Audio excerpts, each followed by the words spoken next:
दुख से हम सब डरते हैं, यह जानते हुए भी कि सुख दुख दोनों ही जीवन के अनिवार्य पहलू हैं और दोनों अस्थायी हैं। अध्यात्म की मान्यता है कि आत्मा ही परम आनंद है और दुख हमें आत्मा के निकट ले जाता है। श्री श्री रविशंकर का दृष्टिकोण। केवल एक ही बात याद रखो कि तुम कितने सौभाग्यशाली हो। जब तुम यह भूल जाते हो, तुम दुखी हो जाते हो। दुख इंगित करता है तुम्हारे नकारात्मक मनोभावों को और अपने गुणों के प्रति तुम्हारे अधिक लगाव को।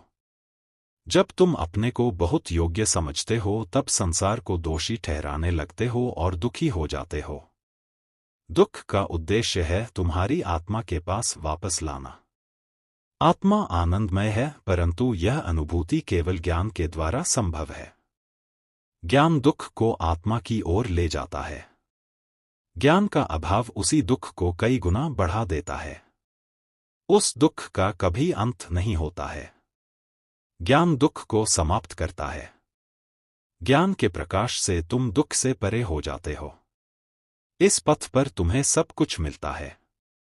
हमें यह सुंदर ज्ञान प्राप्त हुआ है जिसमें जीवन के सभी रंग हैं। विवेक, हंसी, सेवा, मौन, गाना, नाचना, विनोद, उत्सव, यज्ञ, सहानुभूति और अधिक रंगीन बनाने के लिए शिकायतें, समस्याएं, जटिलताएं और गोलमाल। जीवन कितना रंगीन है। संशयवादी होकर भी यह नहीं जानना कि तुम संशयवादी हो, अज्ञान है।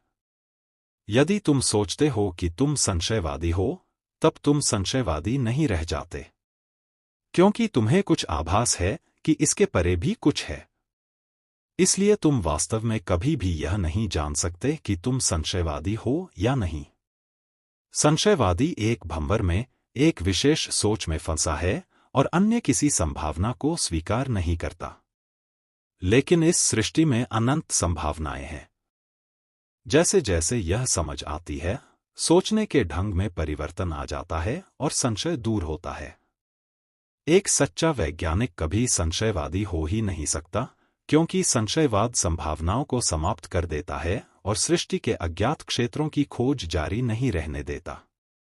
संक्षेप में, संशयवादी की मन स्थिति है मैं सब कुछ जानता हूं, और यह विचारधारा अवैज्ञानिक है। संशय ज्ञान से दूर होता है। प्रत्येक मनुष्य के अंतःकरण में प्रेम और विश्वास है। जिसको तुम संशयवाद समझते हो, वह तो एक पतली सी परत है। यदि तुम निश्चय कर लेते हो कि कोई संशयवादी है, तुम उनके संशय को और मजबूत करते हो। किसी के संशय को मान्यता मत दो और उनसे तर्क की कोशिश भी न करो। तर्क उनके संशय को और प्रबल कर देता है। स्वाधीनता में बाधा का भय उनके प्रतिरोध को बढ़ाता है, उनके संशय को और दृढ़ करता है। तुम्हारा मौन और तुम्हारी आंतरिक मुस्कान उनके संशय को दूर कर देगी। संशय को दूर करने के लिए मौन से बढ़कर कुछ भी नहीं। मौन का अर्थ सिर्फ होठों को बंद रखना नहीं है, बल्कि यह तो चेतना की प्रकृति है। सीमित विचारधारा के व्यक्तियों में ही संशय उत्पन्न होता है। बच्चों के मन में संशय नहीं होता। बच्चे अपनी काल्पनिक दुनिया में रहते हैं, ऐसी दुनिया जिसमें अनेक संभावनाएं हैं। इसीलिए उनका संसार सरलता, आनंद, सौंदर्य और प्रेम से भरा है। विचलन केंद्र से जब तुम दुखी होते हो, वास्तव में क्या होता है? तुम अपनी आत्मा से विमुख होते हो, अपने केंद्र से विचलित। इसे अशौच कहते हैं, अर्थात तुम अशुद्ध हो गए हो। जब किसी की मृत्यु हो जाती है, तब भारत में कहते हैं कि उसके सगे संबंधी 10 दिनों के लिए अशौच हैं, क्योंकि वे बहुत दुखी हैं। वे अपवित्र हो जाते हैं, क्योंकि वे अपनी आत्मा से विमुख हो गए हैं। 10 दिनों तक केवल इस अनुभव के साथ रहकर और गीता पाठ कर, ज्ञान के संपर्क के फलस्वरूप फिर अपनी आत्मा के निकट पहुंच जाते हैं, तब उस अवस्था को शौच कहते हैं। घटनाओं से आई अशुद्धता से वे शुद्ध होकर निकल आते हैं। जीवन में यह बार बार होता रहता है। तुम अशौच होते हो और तुम्हें फिर शौच होना ही है। अपने मन की गहराइयों में जाओ, तब सच्चा शौच होता है। शौच में हमको मिलती है बौद्धिक स्पष्टता, प्रसन्नचित्तता, केंद्रित सजगता, इंद्रियों पर काबू और इन सबसे आत्मज्ञान पाने की योग्यता। क्षौध की इंद्रियों की प्रवृत्तियों के प्रति अनिच्छा ही शौच है। यदि तुम्हारे शरीर में कोई इच्छा उठे, तब समझो, हाँ, फिर वही पुरानी प्रवृत्ति उठ रही है। अब छोड़ो, ऐसे अनुभव तो बहुत कर चुके, शरीर फिर भी उसी की लालसा कर रहा है। अपने शरीर के प्रति उदासीनता, बस एक जरा सा विचार, थोड़ी सी अरुचि और एक ही क्षण में स्थिति बदल जाती है। लोग एक दूसरे को इतना प्यार करते हैं, इतना घनिष्ठ संबंध बनाते हैं, फिर क्यों लड़ते हैं? क्योंकि अशौच हुआ है। यदि इंद्रियों की प्रवृत्तियों के प्रति तुम्हारी अरुचि नहीं होगी, तो इंद्रियां जिससे आकर्षित हैं, उससे चिढ़ हो जाएगी और तुम उस वस्तु को दोष दोगे।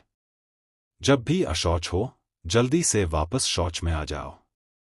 मान लो तुम किसी भी सांसारिक विषय में डूब रहे हो, तो जान लो कि यह अशौच है। इसीलिए मैं दुखी हूं। फिर शौच में वापस आ जाओ। कोई भी आकर्षण या आसक्ति सिर्फ तब तक है जब तक तुम उसे पराया मानते हो।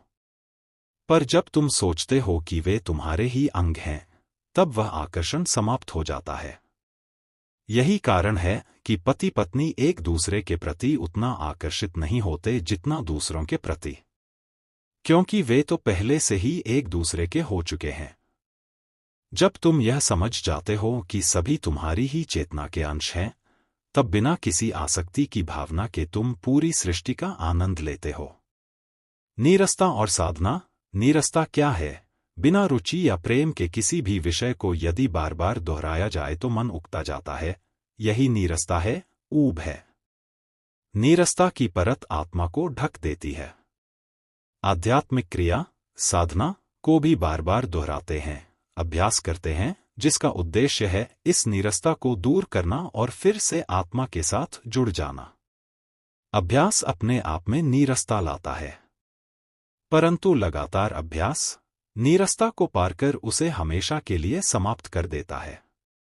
अभ्यास चाहे आनंद दे या नीरसता, इसे जारी रखना है, क्योंकि केवल तुम्हारी क्रियाएं, तुम्हारी साधना ही मन को वश में रख सकती है।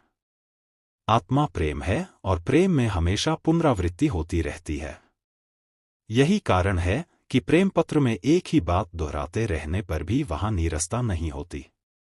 यदि तुम अपने आप से ही ऊब गए हो, तो तुम दूसरों के लिए कितने अधिक नीरस होगे। निरंतर गहन ध्यान के द्वारा अपने मन की नीरसता को जड़ से निकाल डालो। जागो और आगे बढ़ो।